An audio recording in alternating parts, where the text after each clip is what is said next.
16h. C'est l'heure du bulletin d'information présenté par Nadège Kofi.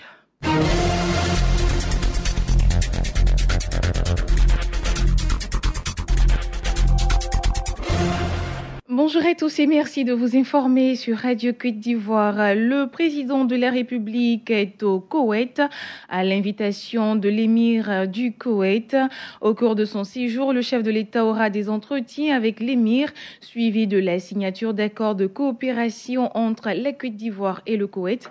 Il aura également des échanges avec le secteur privé ainsi que le directeur général du Fonds de développement koweïtien. Le président Alassane Ouattara se rendra en France où il aura une rencontre avec son homologue français Emmanuel Macron le vendredi au Palais de l'Élysée. Le président de la République prendra part également du 25 au 27 avril 2018 à Kigali au Rwanda à la cérémonie de remise du prix Mo Ibrahim pour le leadership d'excellence en Afrique. Le chef de l'État regagnera Abidjan le vendredi 27 avril prochain. Il a été honoré dans le Tchologo, lui c'est le président Alassane Ouattara, une cérémonie tenue samedi à la place qui porte son nom à Ferkessédougou. Les fils et filles du Tchologo ont tenu à reconnaître et saluer les actions du chef de l'État dans leur région et dans le pays. Paris de la mobilisation relevée nous rapporte à Siekwasi.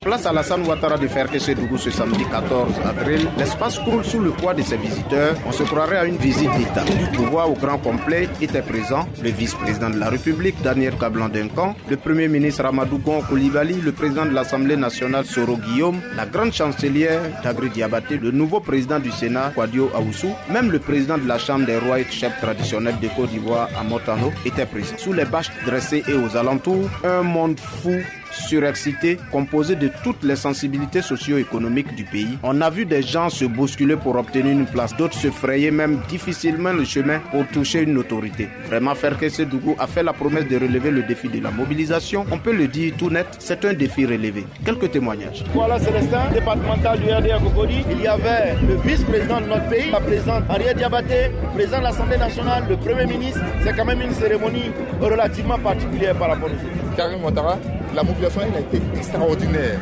La population est sortie. Vous-même, vous avez été témoin. Le défi a été largement relevé. Konaté Maïmouna, vraiment, on ne s'attendait pas à ça. C'est très heureuse. Ouattara Siaka, président du MFA. Le président de la République est un des super présidents du monde. On ne peut pas l'honorer sans que nous, on ne soit présents. Le 14 avril, tant annoncé par les fils et filles du Tchologo, a bel et bien eu lieu. Le Tchologo a non seulement relevé le défi de la mobilisation, mais mieux, celui du raffermissement des liens entre fils et filles de la région. Siekwasi, Ferkessédougou, Radio Côte d'Ivoire. À cette cérémonie d'hommage au chef de l'État, c'était aussi des messages d'unité et de cohésion autour du parti unifié. On écoute Amadou Gon Coulibaly, invité spécial de cette fête d'hommage et premier vice-président du RDR.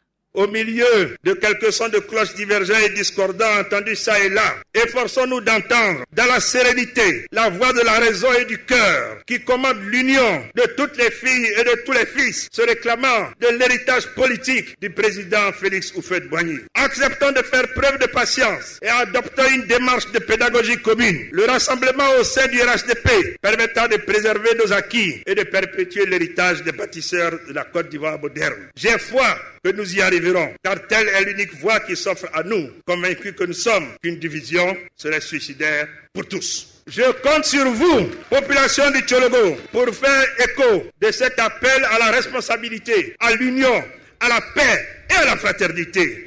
Retour à Abidjan pour parler des causes et des moyens pour réduire les grossesses en milieu scolaire. Le sujet était au cœur des salons de Radio Côte d'Ivoire hier. Paul Philippe et ses invités se sont prononcés sur le thème grossesse en milieu scolaire, la réponse de l'UNESCO.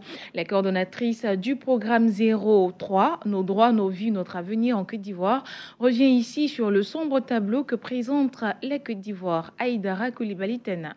L'état des lieux nous montre qu'il y a assez de violence. En plus du nombre de grossesses, il y a assez de violence à l'école en termes d'intimidation, de propos insultants ou humiliants. Environ 3684 de viols.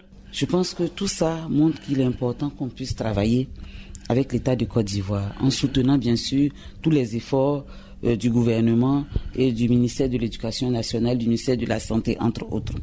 Et pour cela, nous allons commencer par mettre en place un groupe une coordination, un groupe de travail, de sorte que nous puissions avoir toutes les composantes au sein de ce groupe de travail.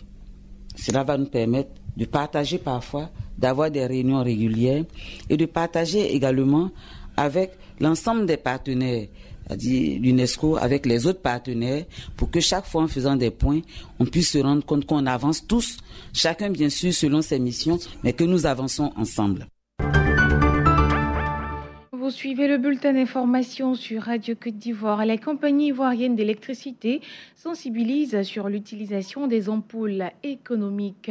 Pour ce faire, la CIE a lancé une campagne de 11 jours qui va démarrer à Boaké. Conseils sur les types d'appareils à utiliser, lecture de factures d'électricité vont meubler la campagne. La chargée de communication à la CIE revient ici sur l'importance de ce projet. Léa Muriel Guigui. Entre vous et nous, cette campagne de proximité est devenue une tradition pour la CIE et les populations. Nous sommes aujourd'hui à la 5e édition qui se déroule à Boaké. 2 sites ont été retenus pour l'occasion, à savoir l'esplanade de la Citaraï et l'espace du château d'Agnuansou. La CIE est à l'écoute de ses clients. Nous invitons toutes les populations de la région du Béquet à se rendre sur nos différents stands pour bénéficier des conseils et du savoir-faire de nos professionnels qui les y attendent. À compter du 1er juillet prochain, les tarifs des actes dans les cliniques privées de Côte d'Ivoire vont connaître un changement des prix qui pourront connaître donc une hausse, à entendre à l'association des cliniques privées de Côte d'Ivoire qui a donné l'information. Les propriétaires et gérants de ces centres de santé privés qui précisent que ce n'est pas une augmentation des prix, mais une régularisation des tarifs arrêtés depuis 20 ans. Pour le président de l'association des cliniques privées de Côte d'Ivoire, si ces nouveaux tarifs ne sont pas appliqués, beaucoup de cliniques risquent de fermer. On écoute Dr Joseph Boguifo. Le secteur de la santé présente beaucoup de problèmes. Nous sommes conscients que la tâche est lourde. Nous sommes conscients aussi que Madame la ministre, elle seule, ne peut pas régler ces problèmes. Il faut qu'on l'accompagne. Il faut qu'on voit comment l'entourer dans sa politique, surtout qu'elle montre une très bonne volonté pour aller dans ce sens. Les études qui ont été faites ont démontré qu'il y a 70% de structures qui sont illégales dans notre pays. C'est un drame. Nous avons beaucoup de directeurs de cliniques qui ont décidé de fermer leurs boîtes. Et il ne s'agit pas d'une augmentation des tarifs. C'est simplement pour nous d'appliquer pour le moment des tarifs qui datent de 20 ans. Donc aujourd'hui, là, même en faisant ces tarifs-là, on ne gagne pas, mais au moins, on veut pouvoir souffler un tout petit peu. Je voudrais inviter les uns et les autres à comprendre cela. La santé a un coût, mais c'est un cri de cœur pour dire à tout le monde que aidez-nous à vous aider, aidez-nous à bien vous soigner. Cela passe par un petit effort réciproque de part et d'autre. Bonne nouvelle, dans l'ouest de la Côte d'Ivoire, la mesure de fermeture des commerces à Mans entamée par la Fédération des acteurs de commerce FENACI, section Tonkpi, depuis le jeudi dernier, a été levée. Pour rappel, les commerçants entendaient ainsi crier leur ras-le-bol face au coût des impôts qu'ils estiment trop élevés. Les responsables des impôts, de leur côté, disent être engagés résolument dans la lutte contre les fausses déclarations fiscales. Gervais Kwasi. Commerçants et responsables de la direction régionale des impôts ont fini par accorder leur violon pour mettre un terme à ce qu'on peut qualifier d'une paralysie partielle de la ville de Mans. Durant 2 jours, les commerces sont restés fermés. La levée de cette mesure de fermeture des commerces est la résultante d'une rencontre qui a duré plus de 3 heures d'horloge sous les auspices des autorités préfectorales de Mans. Diakité Mohamed est le président de la FENACI section Tonkpi. Nous avons mis 9 points de revendication sur la table. Il y a quelques points pris en compte.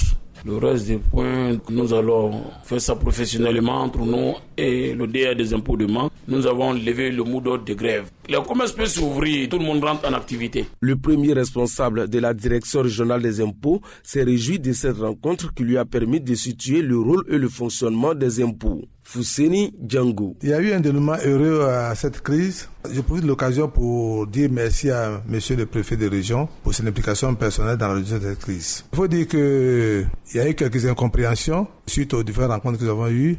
Nous avons essayé de clarifier les choses. Nous allons aller plus loin pour faire des sensibilisations avec les structures qui sont attachées au secteur du commerce. Les boutiques, ateliers, magasins et grandes surfaces ont rouvert et ce au grand bonheur des populations.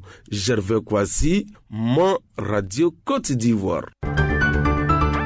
À présent, l'actualité hors de nos frontières sur Radio Côte d'Ivoire. Le camp de la mission des Nations Unies au Mali et celui de la force française Barkhane à Tombouctou ont été la cible d'une attaque samedi. Un casque bleu a été tué, au moins 7 autres personnes blessées. L'état-major français qui a donné l'information précise que 15 assaillants ont été tués. Le porte-parole du gouvernement malien condamne l'attaque et assure que le Mali reste engagé dans la lutte contre le terrorisme. Amadou Koïta refuse en revanche de parler d'une aggravation de la situation sécuritaire du pays. Dans un tweet, le président du Burkina Faso, Roch Marc Christian Kaboré, déplore la mort du casque bleu, un caporal burkinabé. Prochain point d'actualité, 11h.